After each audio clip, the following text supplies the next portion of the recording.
ኤፌሶን መጽሐፍ ምዕራፍ 1 ቁጥር 3 ጀምሮ በክርስቶስ በሰማያዊ ስፍራ በመንፈሳዊ በረከት ሁሉ ይባርከን የጌታችን ኢየሱስ ክርስቶስ አምላክና አባት ይባረክ። ዓለም ሳይፈጠር በፊቱ ቅዱሳንና ነውር የሌለን በፍቅር እንሆን ዘንድ በክርስቶስ ወደደን። በበጎ ፈቃዱ እንደወደደ በኢየሱስ ክርስቶስ ሥራ ለእርሱ ልጆች እንሆን ዘንድ አስቀድሞ ወሰነን። በውድ ልጁም እንዲያው የሰጠን የጸጋው ክብር ይመሰገን ዘንድ ይህን አደረገ። በውድ ልጁም እንደ ጸጋው ባለጠግነት መጠን በደሙ የተደረገ ቤዛነታችንን አገኘ። እርሱም የበደላችን ስርየት ተሰምነ ጸጋውንም በጥበብና በአእምሮ ሁሉ አበዛልን። በክርስቶስም ለማድረግ እንደወደደ እንደ ሐሳቡ የፈቃዱን ምስጢር አስታውቆናልና በዘመን ፍጻሜ ይደረግ ዘንድ ያለው ሐሳቡ በሰማይና በምድር ያለውን ሁሉ በክርስቶስ ለመጠቅለል እንደ ፈቃዱ ምክር ሁሉን የሚሰራ እንደሱ ሐሳብ አስቀድመን የተወሰንን በክርስቶስ ደግሞ ርስትን ተቀበልን።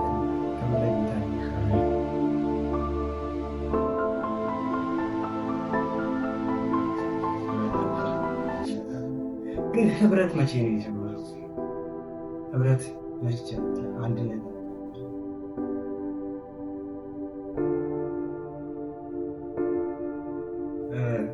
ስለ ህብረት ሳስብ አንድ ስለመሆን ስለመሰብሰብ ነበር ማስበውና መጽሐፍ ቅዱስ ግን ህብረት የጀመረበትን ጊዜ ይነግራል።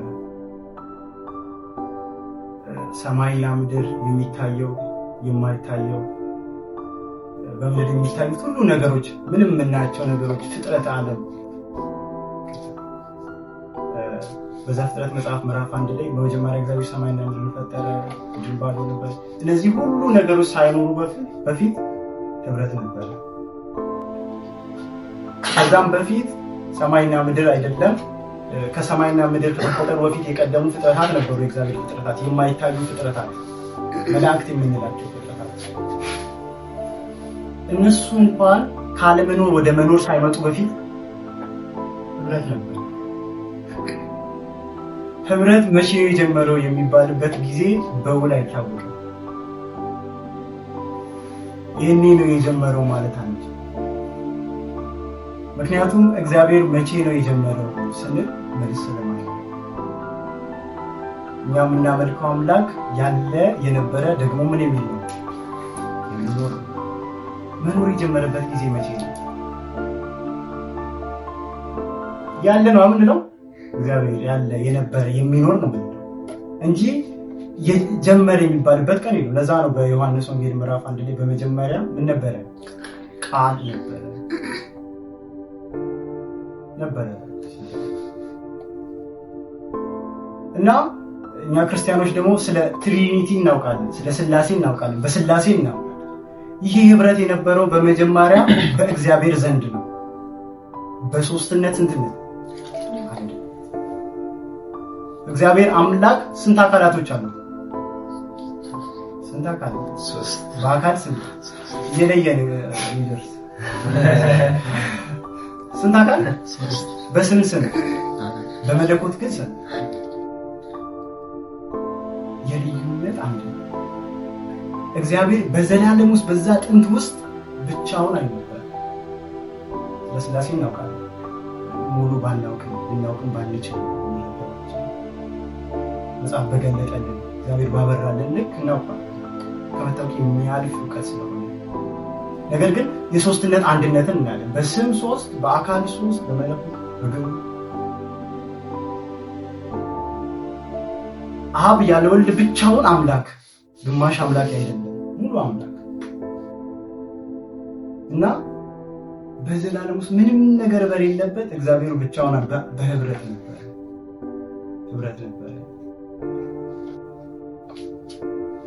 አብ ብቻውን የነበረበት ጊዜ ያልነበረ።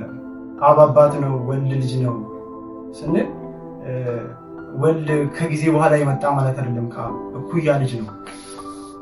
እኩል ናቸው፣ አይቀዳደሙም። አብረው የነበሩ እና በህብረት የነበረው እግዚአብሔር ስራ ጀመረ። መላእክቶችን ፈጠረ። እልፍ አእላፋት መላእክት መቼ እንደተፈጠሩ እነሱ ከዛ ደግሞ ምን ዘፍጥረት ምዕራፍ 1 ቁጥር 1 ጀምሮ እንደሚለው በመጀመሪያ እግዚአብሔር ምን ፈጠረ? ምክንያቱም ኢዮብ መጽሐፍ ላይ መላእክት ቀድሞ እንደተፈጠሩ ስለሚናገር ፍጥረት ላይ መጣና ሐሳብ እግዚአብሔር መንፈስ ያለ ይተርክልናል የተፈጠሩ ፍጥረታት። ከዛ ሰውን ፈጠረ። አዳም ተፈጠረ። አዳም እንዲገዛ በእግዚአብሔር መልክ አድርጎ ፈጠረው እና ይሄ አዳም በኤደን ገነት ሲኖር ከእግዚአብሔር ጋር ምን ነበረው? ህብረት ነበር። የመጀመሪያው ህብረት በእግዚአብሔር ዘንድ የነበረ ህብረት ነበር። አሁን ሰውና እግዚአብሔር በህብረት መኖር ጀመሩ። በኤደን ገነት አንድ ላይ ሰውና እግዚአብሔር ብቻ ግን እግዚአብሔርን ደስ አላሰኘውም። እግዚአብሔርን ደስ የሚያሰኝ ሌላ ነገር ነበረ። አየና ሰው ብቻውን ይሆን ዘንድ በሉታ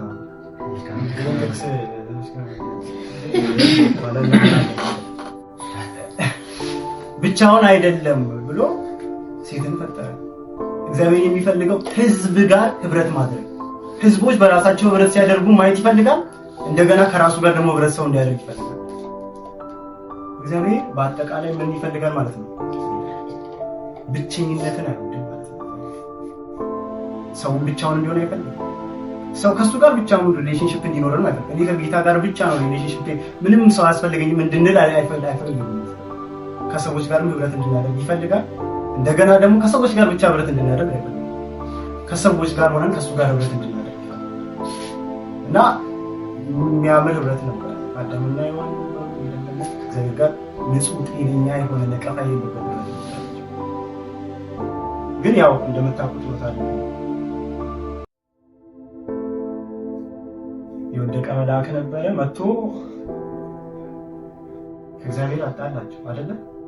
ከእግዚአብሔር ጋር ያላቸውን ህብረት አበላሸ። እንደ እግዚአብሔር ትሆናላችሁ ብሎ አይደለ? ፍጥረት ላይ እና ሔዋን ወሰደች፣ ፍሬውን በላች። ባለመታዘዟ ምክንያት እግዚአብሔር ነግሯቸው ነበር፣ በበላ ቀን ሞትን ትሞታለህ ብሎታል። መሞት ማለት ደግሞ መለየት ነው። የነበረውን ሪሌሽንሺፕ ነው ያጣው። ከእግዚአብሔር ጋር የነበረውን ህብረት አጣ። ባለመታዘዙ ምክንያት ህብረት ተበላሸ። የሔዋን ነገር ግን በቃ ያስጨንቀዋል ብላ ስትለው በቃ እንጂ ቆይሽ ምንም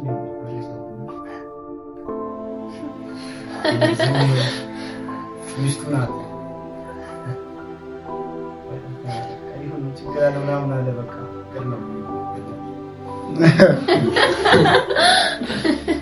በላው። ይሄ መጀመሪያ ያንን ዛፍ ሲበሉ ከእግዚአብሔር ጋር ያለው ሪሌሽንሺፕ አጡ። ከእግዚአብሔር ጋር የተጣላ ሰው ደግሞ የቀን ጉዳይ ነው። ከሰው ጋር መጣላቱ አይቀርም፣ ይያያዛል። ከእግዚአብሔር ጋር ሰው አንድ ሰው ተጣላ ማለት ቀጥሎ ከጎን ካለ ሰው ጋር መጣላት እንደያዘ እና ከበላ በኋላ እግዚአብሔር ፍለጋ መጣ። አዳም ወዴት አለ? ትብላ ካልኩ ዛፍ በላ። እግዚአብሔር ደግሞ ይጠይቃል። እንደ አዲስ ያውቃል እኮ እግዚአብሔር ለስራ ሌላ ቦታ ሄዶ እኮ አዳም ይበላል። አሁን መጽሐፍ ካለስ ምርጫውን መጥቷል። ካልበላ ከኔ ጋር ትኖራለህ። ከበላ ጨቋኝ አምላክ ስላይደለ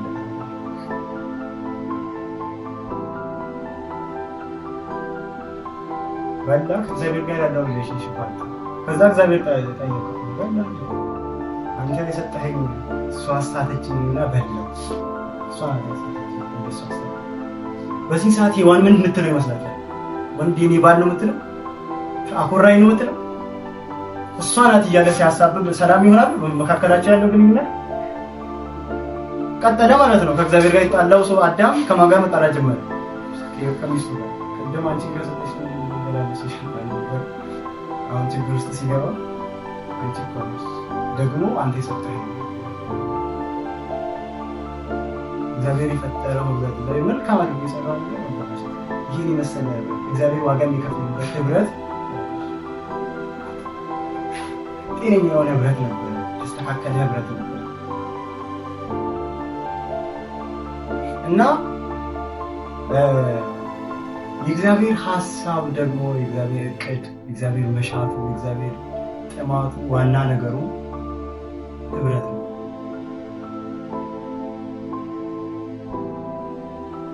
እግዚአብሔር ህብረትን ነው የሚወድ።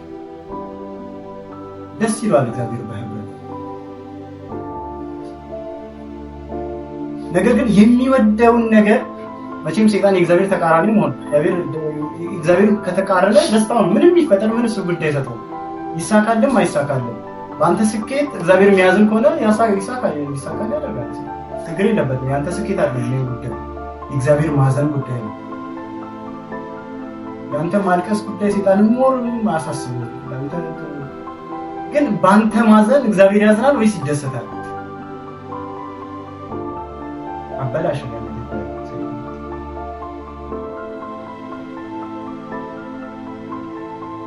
እና እግዚአብሔር ይህንን ህብረት ለመመለስ ሰዎች እንደገና ከእግዚአብሔር ጋር ህብረት እንዲያደርጉ ዋጋ ከፈለ።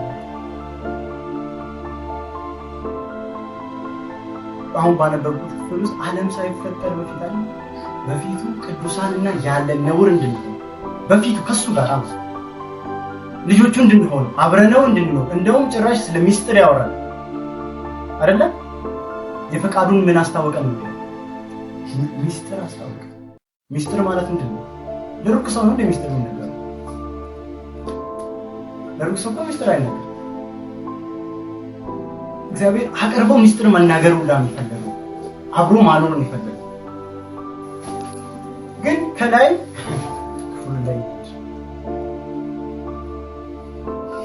ዓለም ሳይፈጠር በፊቱ ቅዱሳንና ያለ ነውር አይደል የሌለን በፍቅር እንሆን ዘንድ በክርስቶስ መረጠን፣ በበጎ ፍቃዱ እንደወደደ በኢየሱስ ክርስቶስ ሥራ ለእሱ ልጆች እንሆን አስቀድሞ ወሰነ። በውድ ልጁም እንዲያው የሰጠን የጸጋው ክብር ይመሰገን ዘንድ ይህን አደረገ። በውድ ልጁም እንደ ጸጋው ባለጠግነት መጠን በደሙ የተደረገ ቤዛነታችንን አገኘ። ይኸው እግዚአብሔር ሐሳቡ ምንድነው ብያቸዋለሁ። እግዚአብሔር ዋና ሐሳቡ ምን ማድረግ ነው? ሰዎችን ከማን ጋር ማኖር ነው? ህብረት አይደለም ዋና ሐሳቡ? አይገርማችሁም? ማዳን አይደለም ዋና ሐሳቡ አይደል? እግዚአብሔር ሐሳብ እኛን ማዳን አይደለም ዋና ሐሳቡ። የሐሳቡ ጥግ የሐሳቡ ጎል እኛን ማዳን አይደለም። እኛን ከጨለማ ወደሚደነቅ ብርሃን መጥራት አይደለም። እኛን ንጹህ አድርገን ራሳችንን የቻልን ሰዎች አድርጎ መልቀቅ አይደለም ሐሳቡ። የእግዚአብሔር ሐሳቡ መጨረሻው ቅዱሳንና ነውር አልባ እንከን የሌለሽ አድርጎ ቅዱስ አድርጎ ልጆቹ አድርጎ ከራሱ ጋር አንዴ ማድረግ ነው፣ የማኖር ነው ሐሳቡ። ፍቅሩን የመግለጽ እንትን የለበትም፣ አባዜ የለበትም ምንም ነገር። እንኳን እግዚአብሔር እናንተ ራሱ ፍቅር የመናገር ዋና ጎል የላችሁ እንደ ፍቅረኛ ነው። እዚህ ውስጥ ፍቅረኛ ያለው ሰው አለ? እንደዚህ ነው ለቤተክርስቲያን ማሳወቅ ነው።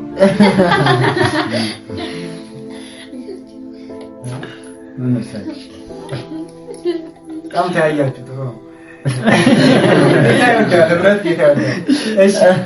እና አማርኛ ቪዲዮዎች ላይ ታችሁ ከሆነ ብዙ ጊዜ የተለመደ ነገር አለ እና የምናየው ነገር በህይወታችን ላይ ተጽዕኖ መፍጠሩ አይቀርም አይደለ? የምናየው ነገር ካልተጠነቀቅን ከዛ ነገር መጠበቅ አንችልም። ስንጠነቀቅ ነው የምንጠበቀው። እና ብዙ ጊዜ አማርኛ ፊልም ላይ የሚስተዋል ነገር አለ። የሆነ ልጅ ይኖራል። ብዙ ጊዜ አማርኛ ፊልም ላይ ደግሞ የፍቅር ነገር ይመስላል። የሆነች ልጅ ይወዳታል አይደል? በጣም ይወዳትና ልጅቷ ጋር ነው ሄደው እሱ ይሄና እኔ በቃ ታኝሽ ጊዜ ያለው አንቺ ወጣቶች አፋፍረስ ይውላይኛ እሬና በቃ ያላንቺ መኖር አልችልም እንደዚህ ያለ ምናምን በቃ በጣም ነው የምወድሽ በጣም ነው እንደዚህ ሆነልሽ ይጎይ ነግራለ። ከዛ ግን ኤክስፔክት ያደረገው መልስ ልትመልስ ትችላለች። እኔ ብራዘር ጀስት ጓደኛሞች እንደሆነ ነው የማውቀውና ስትለው ብዙ ጊዜ አማርኛ ፊልም ላይ ምላሹ ተመሳሳይ ነው። እኔ ጀስት አብረን እንሁን ምናምን ለማለት አይደለም እኮ የነገርኩሽ። አብረን ከዚህ በኋላ አብረን እንሁን ሳይሆን እንድታውቂ እኮ የነገርኩሽ። ይሄ የለየለት የመጨረሻ ውሸት ማለት ነው። አንድ ሰው ፍቅሩን የመግለጥ ፕሮግራም የለውም። ነገር ግን ፍቅሩን ነግሮ ከሚወደው ሰው ጋር አብሮ የመኖር ፕሮግራም ነው። የመናገር ሐሳብ የለውም ግን ነግሮ አብሮ የመኖር። ታዲያ ሰው አፍቃሪ እንደዛ ከሆነ እግዚአብሔር ለኛ ልጁን ሰውቶ ወዳቸዋለሁ ማለት ሐሳብ ነው። እንደሚወደን ነግሮን ከኛ ጋር የመኖርና ከኛ ጋር ህብረት የማድረግ ነው ሐሳብ።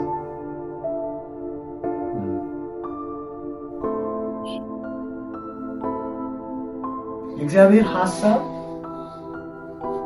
እጅግ ጥልቅ ነው። እግዚአብሔር ትልቅ ዋጋ ያስከፈለው ፕሮጀክት ቢባል ህብረት ነው። ኢትዮጵያ ውስጥ ትልቅ ፕሮጀክት አለ አይደል? አባይ ነው። አሁንም 8 ቢሊዮን ብር ተጠይቋል። ያኔ ሲጀመር 8 ቢሊዮን ብር ነው።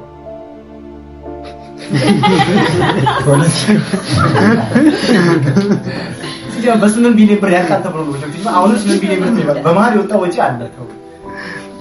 እጅግ በቃ ኢትዮጵያ ትልቅ ዋጋ ወጣውበት ምድር እግዚአብሔር ምንድነው ትልቅ ዋጋ ያወጣበት ፕሮጀክት ምንድነው? ሰማይና ምድር ነው ምንድነው? ሰው እንደዛ ይይዛል።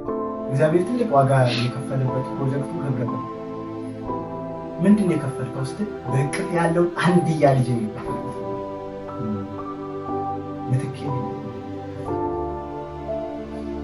በመስቀል ላይ እንዲውል ያደረገው ከማን ጋር ህብረት ለማድረግ ሲባል ከኛ ጋር ከሰዎች ጋር ህብረት ለማድረግ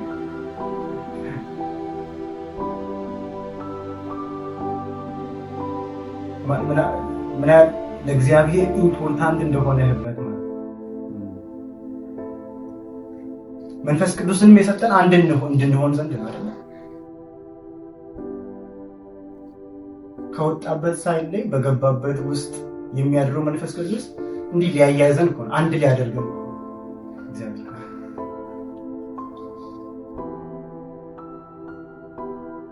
እና አንድ የማድረግ ስራ በጣም ከባድ እንደሆነ የምታዩት አገራችን ውስጥ ማየት ይቻላል። ዶክተር አብይን አሳያችኋል። እንዴት እኔ ያሳዝነኝ እንደመር የሚል ሐሳብ ይዞ አንድ ነው ሐሳብ። ይሄ የተለያየ የተከፋፈለ ህዝብ አንድ ለማድረግ መሞከር በጣም ማይቻል ሐሳብ። ለዛ ነው እስካሁን ድረስ አንድ መሆን ያቃተን። እየተሰራ ነው ግን አንድ መሆን አልቻልንም።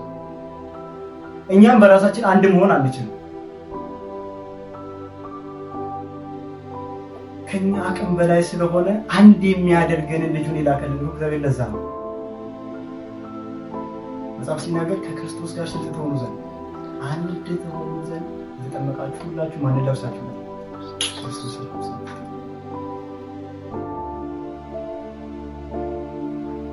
ዋጋ ያስከፍለናል። እኛ አንድ ደግሞ አንድ እንሆን ተባብለን አንድ እንሆን ተነጋግረን አንድ መሆን አንችልም። አንድ የሚያደርገን አንድ ጌታ ነው። ከበለ ጌታ ነው።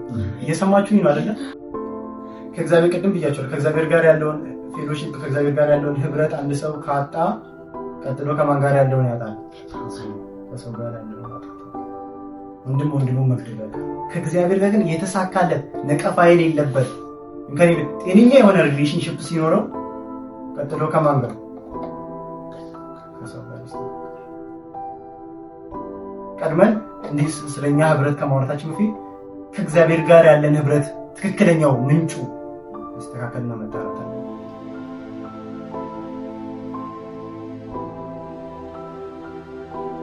እስቲ እግዚአብሔር ይመስገን ይህንን ድንቅ ህብረት ስለሰጠኝ ከአንተ ጋር እንደሆን ስላደረገ ዋጋ ከፍሎበት ነው። እኛን ከራሱ ጋር አናደርግ ከራሱ ጋር ልጆቹ አድርጎ ቤተሰብ አደረገ። ሚስጥር ሊያወራ የእሱ ሚስጥር ኢየሱስን ሊነግረን። ታዲያ እኛ አሁን ምን እናደርግ ነው ጥያቄ። አሁን እዚህ ህብረትን አንድ ማድረግ አልቻልንም እና እግዚአብሔር አንድ አድርጎናል። ይሄን ብቻ ብዬ ጨርሳለሁ። እኛ አንድ መሆን አልቻልንም ስለማንችል ክርስቶስ አንድ አድርጎ ታዲያ አሁን ሁለቱ ተሰጠን። እኛው ከኛ ምንድን ነው የምትጠበቀው? አሁን እኛ አንድ እንሆን የሚል ሐሳብ ይላል፣ እንደመር የሚል ሐሳብ ይላል። ኦሬንጂ በማን ተደምረናል? ከዘር ከነገድ ከጎሳ ከቋንቋ ከየትኛው ዋጅቶ አጥቦ አንስቶ በቤቱ አንድ አድርጎ አስቀምጦናል። የአንድ አይነት አንድነት አይደለም የሰጠን፣ የተለያየ አይነት የብዙ አይነት አንድነት የሰጠን። በከለር የተለያየን፣ በቋንቋ ስንለያይ አይደለም ልዩነት አለን አይደለም። አንድ አይነት አለን እንዴ? የአንድ አይነት አንድነት ይፈልግ ነው የአይሁዳዊ አንድነት ይፈልግ ነው አይሁዳዊ ብቻ ነው ይመርጥ ነበር ወይ? የቀይ አንድነት ይፈልግ ቀዮችን ብቻ ያጨጭራና እንደሚፈልግ ያላጥቻቸው ብቻ ረጃጅሞችን ደግሞ እንግዲህ ማለት ሊፈልግ ሌላው ውስጥ ግን የልዩነት አንድነት ገንቢ ሆነ አንድነት የሚያፈርስ አይነት አለ። የዓላማ ልዩነት ያለ የለም። የግብ ልዩነት የለም።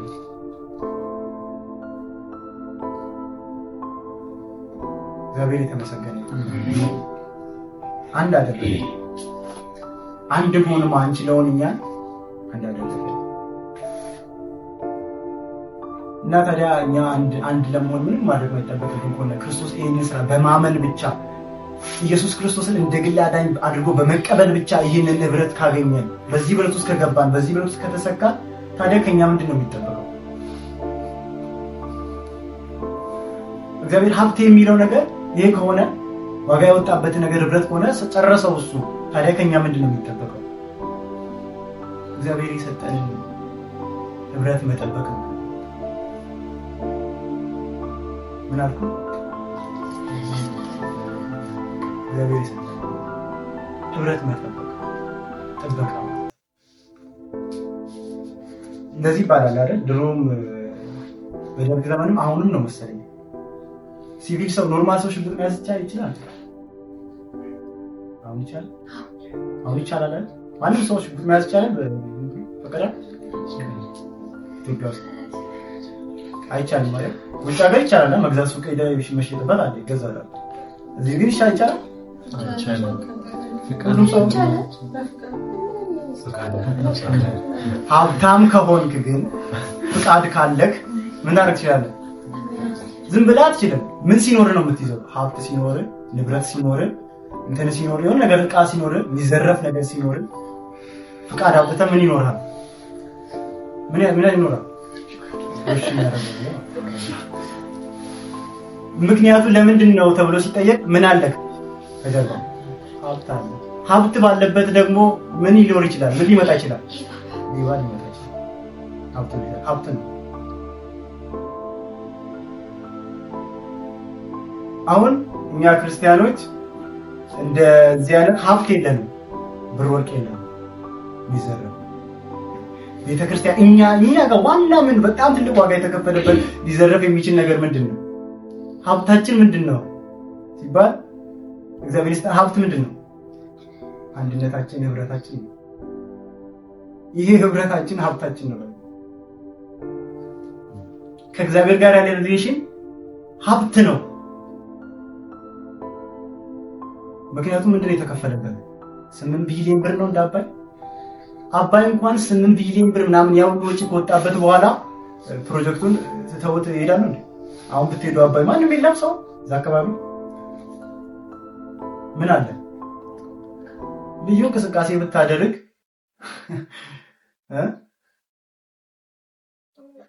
እርምጃ ይወሰድባል። ወፍ እንኳን አታርፍም ተብሏል። አንዴ ሰምታችሁ እንደው የግብጽ እንትን የምንትን አይ ባዚ አየር ክልል ላይ ብሏል አይደል? ኢትዮጵያ መንግስት ወፍ እንኳን ታጫዋን የሳተች ወፍ እንኳን ብትመጣ መንገዷን የሳተች ሰው አይደለም ወፍ ብለው ነው እንግዲህ በዛ ነው ይዛል። ለምን ምን ስላላቸው ያ ቦታ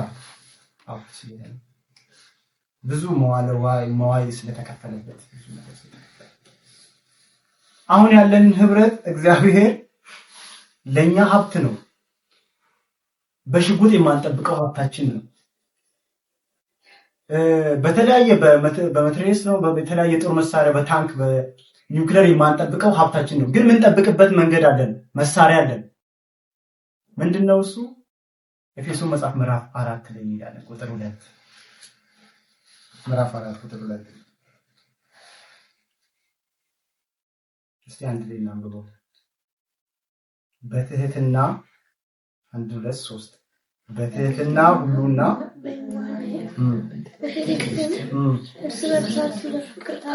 እርስ በርሳችሁ ቁጥር 3 በስምም መሰረት የመንፈስ አንድነትን ለመጠበቅ ተጠበቁ።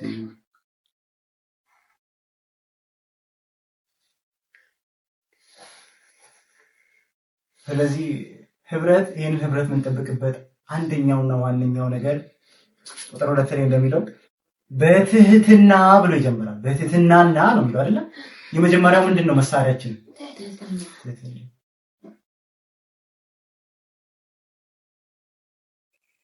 ትህትና እኮ ምን ይመስላል መሰላችሁ?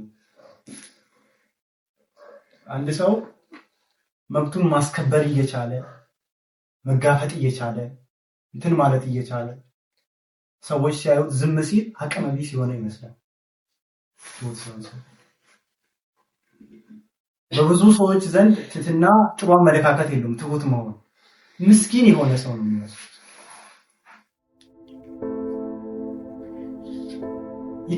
ትሁት ለሆነ ሰው ይታዘናል፣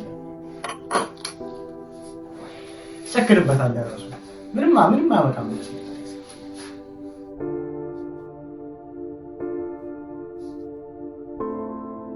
ህብረታችን ለመጠበቅ የሚያስችለን አንዱ መሳሪያችን ምንድነው ብያለሁ? ትህትና ማለት ሌሎች ባልንጀራ ከማን ይሻላል ማለት ነው? ከኔ ይሻላል። ወንድሜ ከማን ይሻላል? ወንድሞቻችሁ ቲቶስ መጽሐፍ ላይ ምዕራፍ 2 ላይ እንደዛ ነው። ሌሎች ከእናንተ ነው በምን ቁጠሩት ነው የሚለው። ቁጠሩት ማለት ምን ማለት ነው? ይሁንለት በቃ ምንም የለውም የሚያበልጠኝ ግን ነው እንዴ ወጣይ ቁጠሩት ስለሚል ብቻ ልቁጠረው እንደማለት አይደለም። መቁጠር ማለት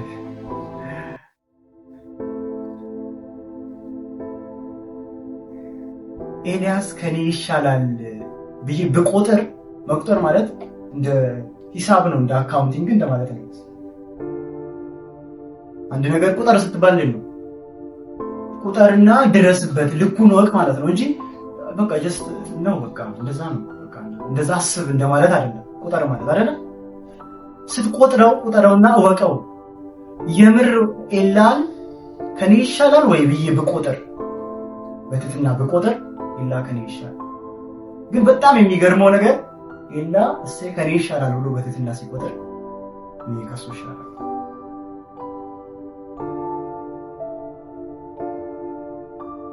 ትሁት ሆነን ስንል ሰልፊሽነት ከኛ ላይ የለም ማለት ነው። እኔነትነት የለም። ወንድሜ ይሻላል። ይሄ ባህሪ ጌታ ብለን በምንከተለው በኢየሱስ ላይ የተጸባረቀ ባህሪ ነው። ኢየሱስ ምንድነው? እኔ የዋህና በልቤም ሮል ሞዴላችን ኢየሱስ አይደለም። ሰውን እንኳን ምን መስለው ኢየሱስን ከመሰለኩ ነው አይደል? በራሷን መስለው እኔ ጳውሎስ እኔ ኢየሱስን እንደመስል እኔ ክርስቶስን እንደመስል እንጂ ዝም ብሎ መሰሉኝ የለም። ኢየሱስን ተመስላለህ ወይ?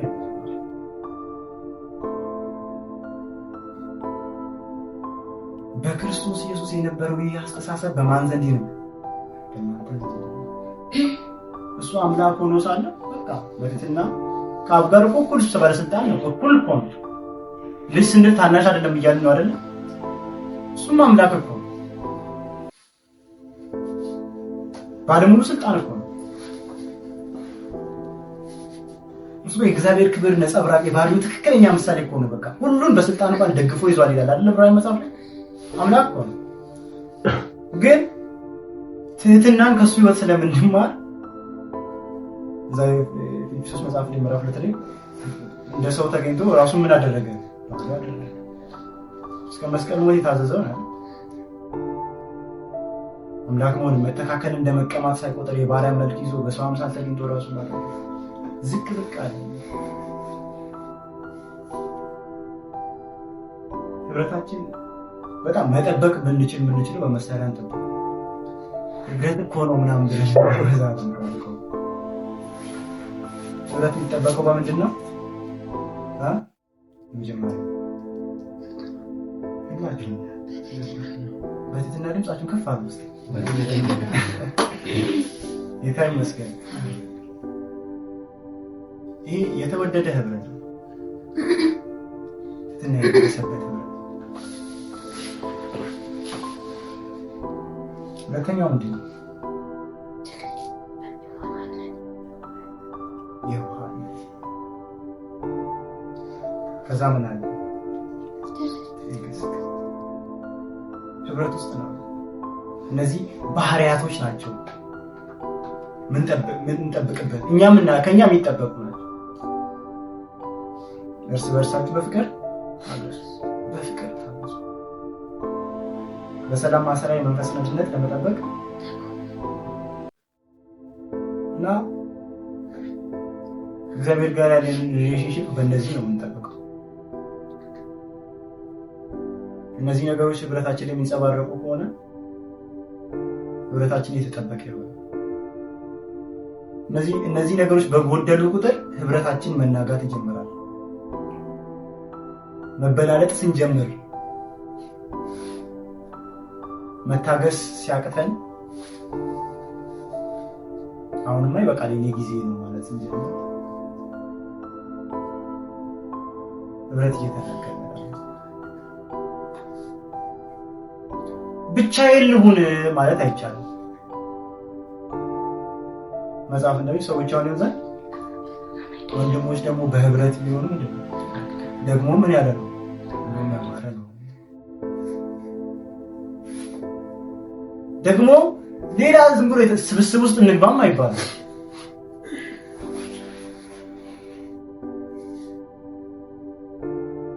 እና ታዲያ የህብረት ግን አስፈላጊነት በህብረት ውስጥ ታዲያ ዝም ብሎ መቀመጥ ነው ዋና ዓላማው? ለምንድን ነው ያስፈልጋል?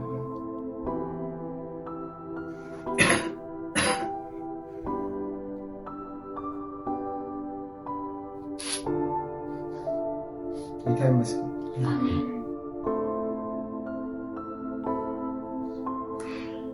እስቲ ምዕራፍ 3 ላይ ንገሲያን ምዕራፍ 3 ቁጥር 18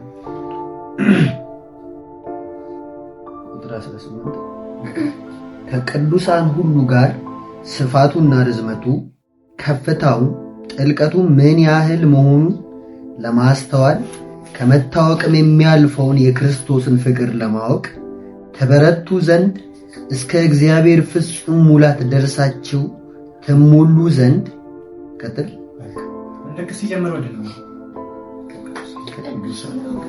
ከቅዱሳኑ ጋር ሁሉ ጋር ሆነን በህብረት ሆነን አንድ ሆነን ከመታወቅ ምን የሚለው የሚያልፈውን የክርስቶስን ፍቅር ለማወቅ ምን ትሉ ዘንድ ህብረቱ አሁን የምናበረው ህብረት አንድነታችን ወዴት ነው የሚያሳድገን? ከመታወቅ የሚያልፈውን የክርስቶስ ፍቅር በምን ሆነን በህብረት ሆነን ለማወቅ እንድንበረታታ ነው።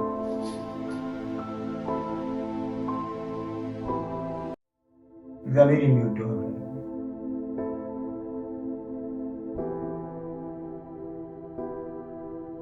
ክብር ለጌታ። እግዚአብሔር በዚህ ህብረት ይባርከን፣ በትህትና ይባርክ። ትህትናን እንደ ልብስ እንድንለብስ ይልላል፣ እንደ መጎናጸፊያ እንድንጎናጸፍ እነዚህም ባህሪያት በህይወታችን ላይ እንዲገለጡ ህብረት እንዳይሰብረን ህብረት ውስጥ ገብተን እነዚህ ነገሮች ታዲያ ይሰብረናል።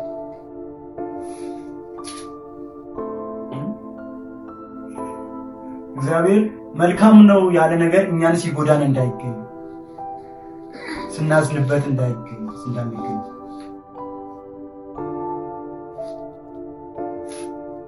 እግዚአብሔር መልካም አይደለም ሰው ብቻውን ማለት ተብሎ ሰው ብቻውን ሲሆን መልካምነት ከተሰማው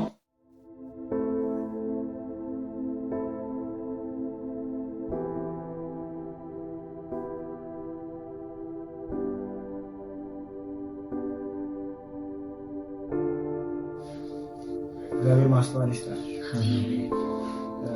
እግዚአብሔር ህብረትን ሰጥቶናል። ህብረቱን ደግሞ የምንጠብቅበትን ጸጋ እግዚአብሔር ይደልልን። አሜን። እግዚአብሔር አቅም ያብዛል። ወንድሞቻችን ከኛ እንደሚሻሉ በትህትና የምንቆጥርበት ከመታወቅ የሚያልፈውን የክርስቶስን ፍቅር ለማወቅ ሁላችን ተሰብስበን በአንድነት የምንበረታታበት እንዲሆን ጌታ ይርዳል። ወደዚያ እንድንደርስ ወደ ጎሉ እንደርስ። እግዚአብሔር በቃ ሐሳቡ መጨረሻ ነው ማዳን። በዛ መንገድ ሄዶ ከሱ ጋር ማኖር ነው ሐሳቡ። ጥግ ምንድነው? ፍጻሜ ምንድነው? ማዳን ብቻ አይደለም። ከዳነ በኋላ የሰውዬ ከኔ ጋር እንዲኖር ከኔ ጋር ህብረት እንዲያደርግ ለዛ ነው ወስዶ እንደ ቤተሰብ እሱ አባት ይሆናልና በዚህ ፋሚሊ ውስጥ እኛ ልጆች እሱ ራስ ይሆንና እኛ ምኖች አካላቶች ያደርጋል። እሱ ባል ይሆንና እኛ ደግሞ ምን ማን ይለያል ከዚህ ፍቅር? በቃ እዛ በፍቅር ውስጥ ያለው አንድ አድርጎ አስተሳስሮ ያይዞ ጌታ ይመስገን። እና እስከ 6 ሰዓት ያልኩት ጨርሻለሁ። እንጸልያለን።